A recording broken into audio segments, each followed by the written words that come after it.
everybody. Today I thought I would show you some of my first vintage sewing books and kind of do like a flip through of the book.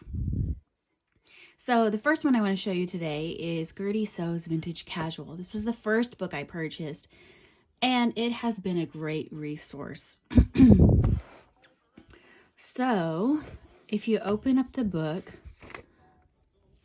you're going to see everything from skills to wardrobe adjustments, and at the back is probably my favorite part because you have in here your patterns. So she gives you several patterns. These papers are all front and back actually, so there's a lot of patterns that come with this book. All right, so going through the front of it, she kind of gives you a cool introduction, like why she did this and that sort of thing. And, you know, just talking about a little bit of fashion history. And that sort of thing. So, and then she starts to teach you about materials and supplies. So like working with wovens versus knits and things that you need to get started sewing.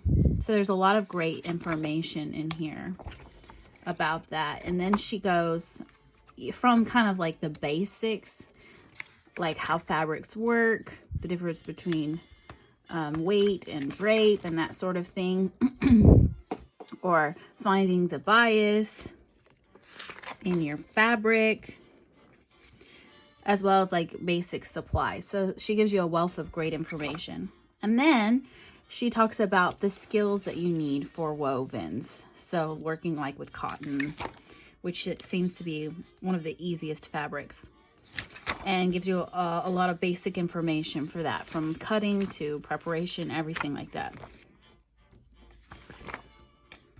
And the pictures are really super helpful. And then after that, she goes into the knits, right? So how to handle them, because they're going to be much more flexible than your cottons. They're going to have, so it's a totally different set of skills. Well, similar, but different. And then she gives you a nice section on fitting and how to get the right fit for your pieces. So there's a lot of great information and pictures that she includes.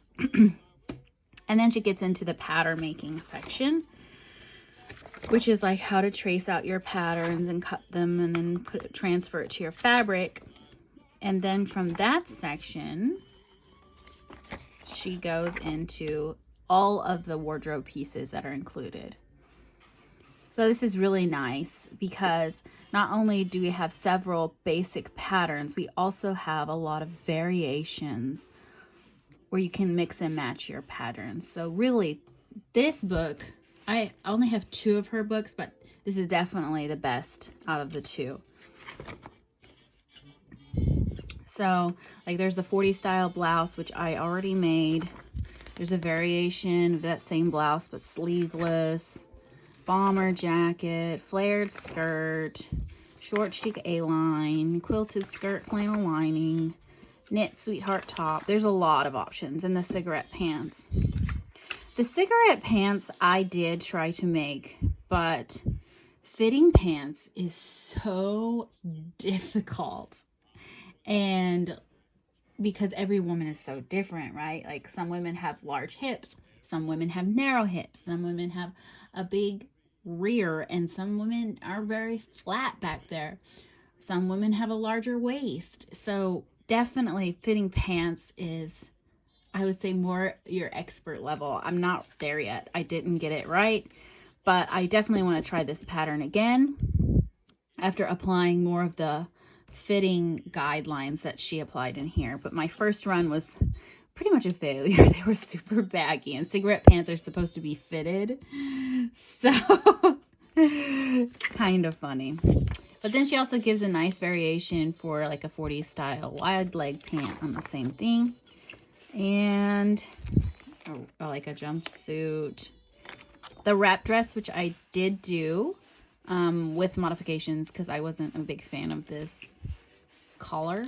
But, and the skirt a little different. But also really great. So there's a really nice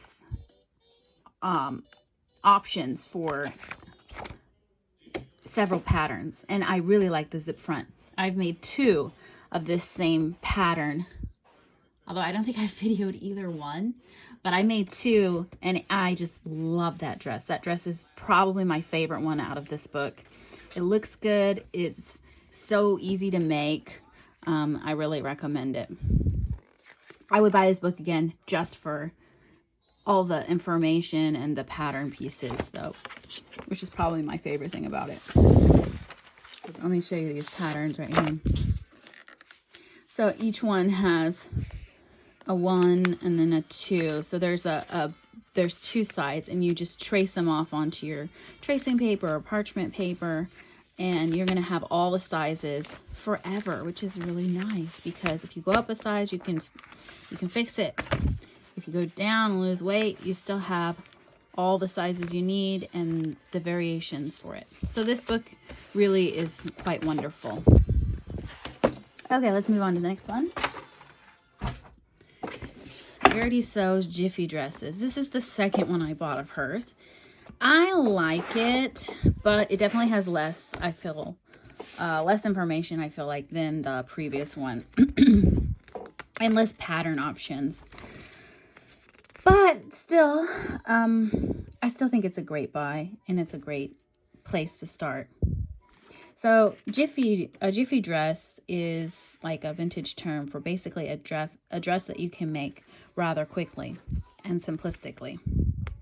You're supposed to be able to make it like in an afternoon kind of thing, so you're ready for your date that night. She talks about all that and introduces it to you, and she has some really great designs in here, which if you like old Hollywood films, you will recognize this kind of silhouette, and it's kind of cool that she included that. And then so she goes through her supplies and tools again, just like in the other book, which is really good. Kind of the same thing. And then yeah, like your preparation. So even if you only get this book, you're still going to have a wealth of information. But out of the 2, the other one's definitely my favorite. And then, yeah, she talks about how to do different skills. So in this book, she has dresses with shirring. So she teaches you how to do that, which is not in the other book. And then, yeah, like your trims and flourishes, which little additions you can make that you can add to your clothing to make it more unique and kind of special. And how to do all that. And then she goes over fitting again. And then making your muslin, or what some people call the mock-up. And then, yeah, she gives you several pattern pieces. Not as many as the other for sure, but still quite a few. Yeah, so starting like with the popover dress, which seems to be a really easy make. Very simple, as you can see, and there are very few pattern pieces needed, so this is a really quick dress to make, and I'm thinking it'd be really great for maternity. And then a similar design, but with some shirring in here instead of wearing a belt. So some, adjustments to that. The square neck with belts. This is a variation on that. So a couple of variations. This one I haven't made yet, but I want to. The swirl dress, I think it's pretty cute. Maybe I will adjust the neckline though, because I think that would be really cute. Maybe like a sweetheart or a square neckline. But yeah, so there's some great ideas in here. And as you can see, I've got the boat neck dress marked. I did make this one. The sleeves are quite a bit wider than I was expecting. So I might do some adjustments to that. But this one I think is quite cute, and I especially love the scalloped hemline. So yeah, this dress is great too. I would recommend it, just like the other one. She does have all the pattern in the back of the book, which is really nice. And again, she has it in the same type of format. So you will have it forever because you'll have to trace it off. But that's good because you'll be able to keep the sizes intact and you won't be able to cut this up. So it's really nice. So all in all, both of these books I would recommend and I would buy again. But if you're only going to buy one, I would definitely go with the Gertie Sews Vintage Casual, just because there's a plethora of options in here. So that's my flip through and discussion on the two Gertie Sews Vintage books that I have. I highly recommend them. They're a great place to start. So I hope you enjoyed this and check her out.